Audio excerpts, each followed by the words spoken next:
Okay, I'm downloading something crucial. Happy Halloween. This is Vie Darling, the Cosmic Queen, your intergalactic interpreter. Happy Samhain, blessed Samhain, Samhain blessings.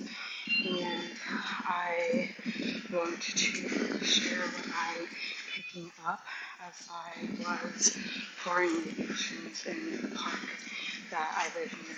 So what I was picking up is that those of us who identify as elves, those of us who identify as etherial beings,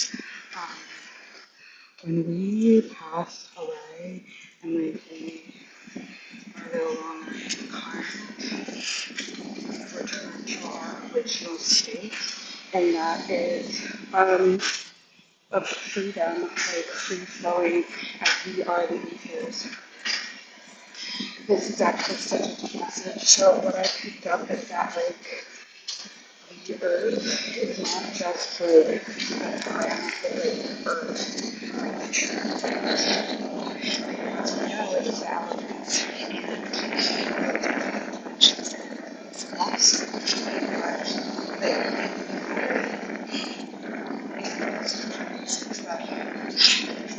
But the sky is also like part of the earth. Now, the sky is not part of space, there's an ozone layer. And what I picked up is that all of the spirits and energies that came together to create the planet, like they all contributed to creating this particular consciousness, this planetary being, but they also, and so like they leave their signature encoded on that celestial being. It's like, okay, I hope that this is like loud enough for you guys to hear. Basically what I said is that like those of us who are elves or identify as ethereal beings, like ether is part of the earth, it's part of the world. And ether is what is pervading, yes, everything, and like enlivens everything. But then like what I picked up is that like it's not like when we think about Gaia, when we think about Earth, it's not just because ether's like consciousness, right? So when we think about Gaia and we think about Earth, it's not just like the grass and the trees and shit like that. Like it's literally like all of Gaia is all of Gaia, including the rivers, the fires, the airs. You know what I mean? And that is under like the sky. The sky is not space. The sky is not space, but space is ethereal. And so that is under the dome. Well, I don't want to say dome because that's going to make me sound like I'm like one of those people that I'm not. It's under the ozone layer.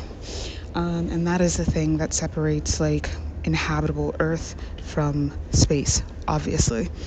And so I think that like when people are talking about like, oh, the firmament, I think that they think that there's like this like hard barrier of like ice or whatever, and it's like, no, it's literally just the ozone layer. The sky is inside of the ozone layer, but ether pervades all of that and goes beyond all of that.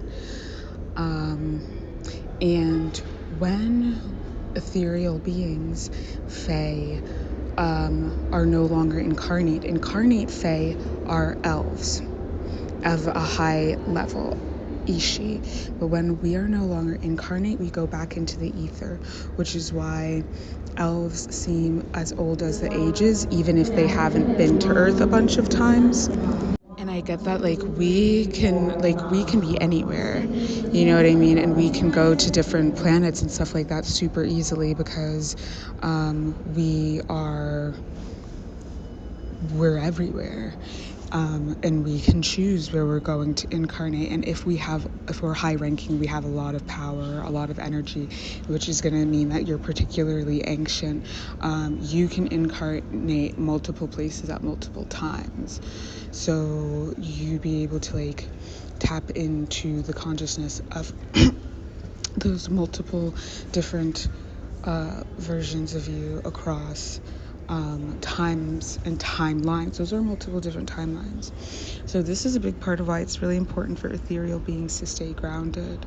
I'm thinking of one person in particular that I know where it's like they don't give new soul in particular, but I can tell that they haven't had a ton of incarnations, and it's like because they were in the river, like they were a river deity, and like, you know, they can vibrate down to a degree where they're appearing in different dimensions, which is why if you're not open to like 5D, 6D, 7D, blah blah blah, 8D, like you're not going to be able to see them, but they will show themselves to those who can see them.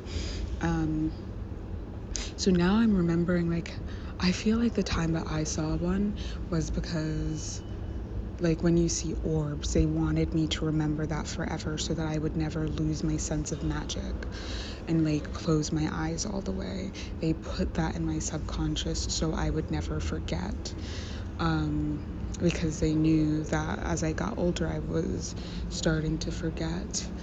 And so I want to say to you today that children can access the other world because they are full of whimsy, they are full of light, they are full of wisdom beyond what, you know, so many people who are considered adults have access to, because they are open, they are curious, they believe in what we're told not to believe. And it's like, why do you think we're told not to believe that? Why do you think so? You know what I mean? You don't have to be supernatural to be able to tap in. Everybody has this ability, but like, you become supernatural by choosing to tap into it. That's all I have. I hope that that was helpful to anybody. I love you all truly and deeply. Blessed sean, buenos días de los muertos, and I will chat to you all later. Peace.